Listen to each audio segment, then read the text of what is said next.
Assalamu alaikum, dear students. It is class 12th UPS Awarpara, and our today's topic is Operation Enduring Freedom, Afghanistan. تو جیسے کہ ہم نے کل بھی پڑھا کہ یہ جو 9/11 اٹیک تھا، جس کو کہ اب جو 11 سپٹمبر 2001 کو ہوا تھا، so it was considered as the darkest day in US history. تو اس کے بعد اس ٹائم کا جو پریزیڈنٹ تھا جارج ایچ ڈبلیو بش، اس نے کچھ ہارڈر سٹیپس لیے تاکہ جو 9/11 اٹیک ہوئے اس کے بعد آگے ایسا نہیں ہونا چاہیے. اور یہ جو 9/11 اٹیک تھا، یہ سمجھا گیا کہ اس کے پیچھے القاعدہ جو ایک تنظیم تھی، جو افغانستان میں ایک طالبان رجیم چل رہی تھی، اس کا ایک نیٹ ورک القاعدہ کے نام پہ جس کو دیکھا گیا، جانا گیا، اس کو اس شک کے دائرے میں لایا گیا. تو US نے اس لیے ایک آپریشن لانچ کیا جس کا مقصد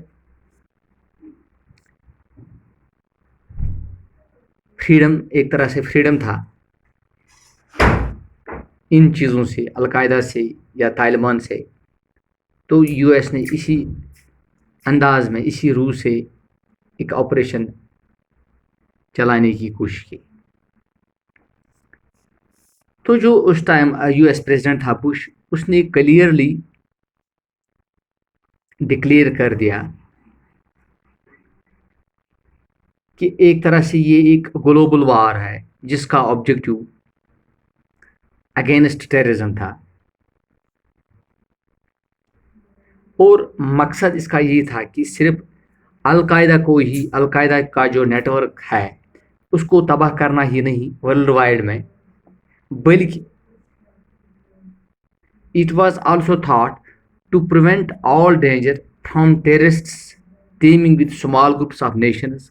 seeking to develop nuclear and biological weapons. یعنی کہ دہشت گردوں سے اور دہشت گرد کی کارروائیوں سے تمام جو نیوکلیئر پاورز تھے ان کو ایک طرح سے ان کو تحفظ بھی فراہم کرنا، اور ان کو اس طرح ایک طرح سے ان کو پوری طرح سے صاف و پاک رکھنا. اور طالبان کا جو وہاں پہ افغانستان میں رجیم تھا، ایک دور تھا، اس کو ایزی طرح سے آسانی سے اوور تھرون کیا گیا. لیکن جو انکریزنگ ٹیررسٹ اٹیکس تھے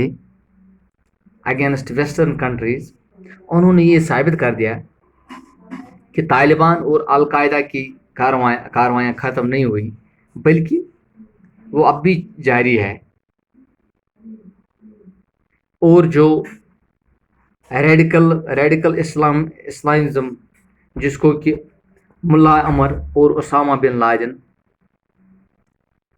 اس ٹائم چلا رہے تھے، they were thought threats to peaceful world. یعنی کہ جو پوری طرح سے اس ٹائم کا جو باقی کنٹریز تھی جن میں ایک طرح سے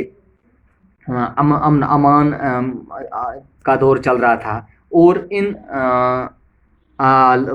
ایک طرح سے دہشت ٹیررسٹوں کو جو کہ طالبان سے تعلق رکھتے تھے ان کو تھریٹ مانا گیا. تو US فورسز نے بہت سارے اریسٹس بھی کی، اور کبھی کبھار ایسا بھی ہوا کہ US کے جتنے بھی اریسٹس تھے دوسرے ممالکوں میں، ان کی گورنمنٹوں کے پتہ ہونے کے بغیر بھی ان کو وہاں پہ پرزنر بنایا گیا. اور ان پرزنروں کو they were brought to